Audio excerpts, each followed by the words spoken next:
Bon matin tout le monde, bon dimanche, on est le 13 décembre. Et en ce dimanche 13 décembre, je fais une vidéo pour vous présenter le protocole qui va nous permettre de connecter l'application Fakist avec la plateforme Twitter pour pouvoir envoyer des tweets au nom d'un certain utilisateur. Il y a ici trois parties, on en reparlera. Le protocole s'appelle Oath.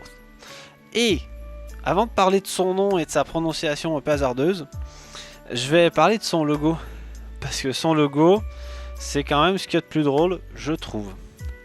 En fait, je trouve juste que ça ressemble à un logo d'une marque de voiture cheap, à un logo d'une marque de voiture de fiction, ou qui pourrait être sur un jouet. Bon, qu'importe, en tout cas, c'est Oath. C'est comme si c'était un peu le rêve de voiture d'un adulte qui aurait aimé travailler dans l'automobile et qui finalement en informatique, je sais pas. Enfin bref, je vais pas me faire des films pendant longtemps, c'est juste que je trouve ça un peu drôle. Et en plus, je trouve ça un peu fou d'avoir des logos pour des choses qu'on ne voit pas, pour des choses dont on fait juste en parler. D'ailleurs, c'est pas tout à fait le vrai logo. Si vous cherchez, il y a une autre version avec des reflets métalliques et tout. Bon, pourquoi pas, hein? Pourquoi pas? Je vais pas la montrer jusque là, mais d'ailleurs, je fais une parenthèse, c'est hors sujet, mais pour ceux qui connaissent le logiciel sudo, dont on se sert en ligne de commande, je vous invite à aller sur le site de sudo pour en découvrir le logo. Vous aurez une belle surprise. Et donc, Oath, qu'on prononce OAuth en fait, parce que c'est Authentication, donc OAuth, Open Authentication, Authentication d'ailleurs. C'est pas un T, mais des fois on entend OAuth, OAuth, OAuth, ce que vous voulez. De toute façon, on dirait qu'ils ont un peu fait exprès de le nommer de manière absolument imprononçable. Ou à moins qu'ils... C'est juste que dans leur univers anglophone, ils se sont pas dit que ça pouvait être compliqué pour d'autres. Peut-être juste qu'en tant que francophone, on a un problème. Je sais pas. Je sais vraiment pas. C'est pas grave. C'est juste un logo, c'est juste un nom. Le protocole Oath, c'est pas tout à fait le protocole OpenID. Il y en a deux. OpenID, c'est un protocole qui est fait pour transférer des données d'identification. OpenID est utilisé par France Connect, par exemple. Quand vous allez sur le site des impôts et que vous voulez vous connecter aux impôts avec votre compte Amélie, ou l'inverse, c'est le protocole OpenID. C'est-à-dire que dans ce protocole, il y a une demande qui est faite d'un site vers l'autre pour dire j'aimerais bien avoir les informations de l'autre utilisateur qui est là, mais c'est pour avoir les informations. C'est des données d'identification qui sont transmises. Avec OAuth, c'est pas tout à fait la même chose. Avec OAuth, il y a toujours trois parties: l'utilisateur, l'application ici, et la plateforme. En ce qui nous concerne, c'est Twitter. Et en fait, ce qui est transmis, c'est pas de l'identification, c'est des droits. En fait, on va recevoir un token qui va nous permettre de faire des requêtes, et ce token va être identifié à un groupe de droits. Donc au moment de le demander, le token Oath, va falloir demander des droits. Alors j'ai essayé de préparer un petit graphique. Je sais pas trop ce que ça va donner, j'espère que ça va être à peu près propre, mais je vais pas mettre du texte partout, c'est pas un grand tableau blanc. Je voulais juste qu'on puisse visualiser un peu. Il y a donc toujours nos trois parties ici. Chaque fois que je vais faire une flèche, ça sera une étape, l'étape suivante. Enfin, vous allez voir, ça va être chronologique de haut en bas. Donc, j'ai un utilisateur ici. Et mon utilisateur, il se rend sur Fakist. Il fait juste se rendre dessus.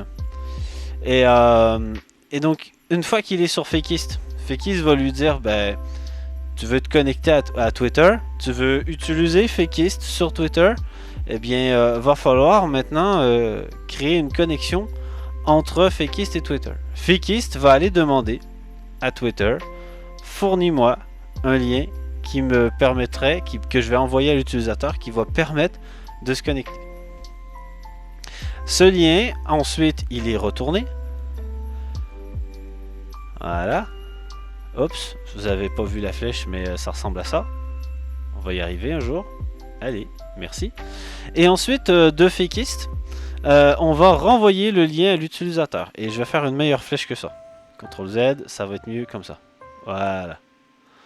Donc là, je renvoie le lien. Donc, je suis désolé, il n'y a pas de texte, hein, parce que ben, j'ai un peu la flemme. C'est des petites vidéos pour le matin, mais faut comprendre. L'utilisateur arrive sur Fakist, on amorce la connexion. On va donc aller demander à Twitter un lien. Le lien est retourné ici. On renvoie ce lien à l'utilisateur pour que l'utilisateur puisse se rendre sur le site de Twitter. Donc, ça va permettre de... Non, toujours CTRL Z, c'est comme ça, en 2 clics, voilà.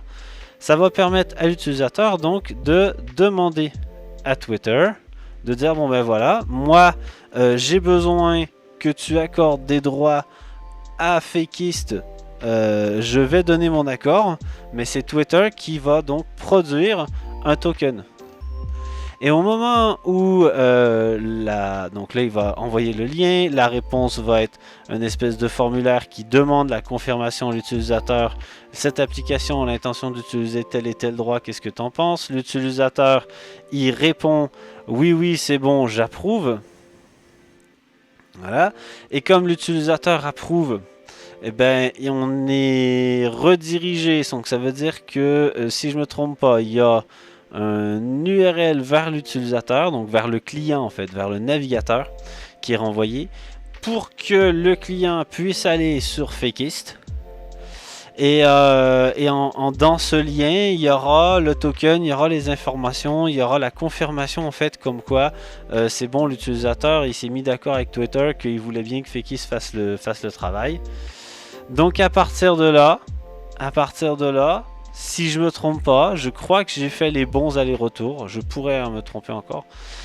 Fakist, ça y est, ici, je sais pas, je vais faire un semblant de cercle. Voilà, j'ai pas l'outil cercle sous la main, parce que je me rappelle plus du raccourci clavier.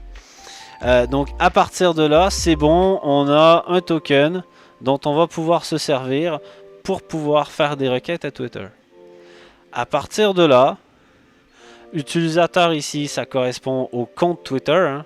C'est le @ voilà, je vais mettre comme ça, je vais juste mettre @ c'est le @ du compte fakist.plus que j'ai créé exprès.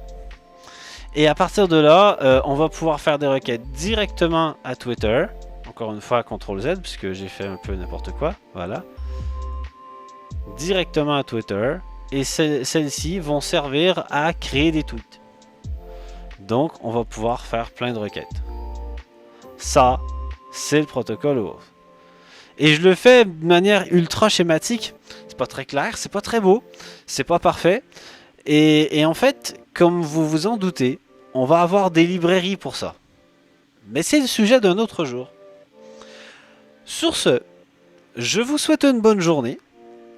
Je vous remercie encore pour les likes, pour les commentaires, pour les abonnements. Merci, ça m'encourage et je continuerai jusqu'au bout. J'ai vraiment envie d'aller jusqu'au bout et de persister. Je vous souhaite une bonne journée. À demain!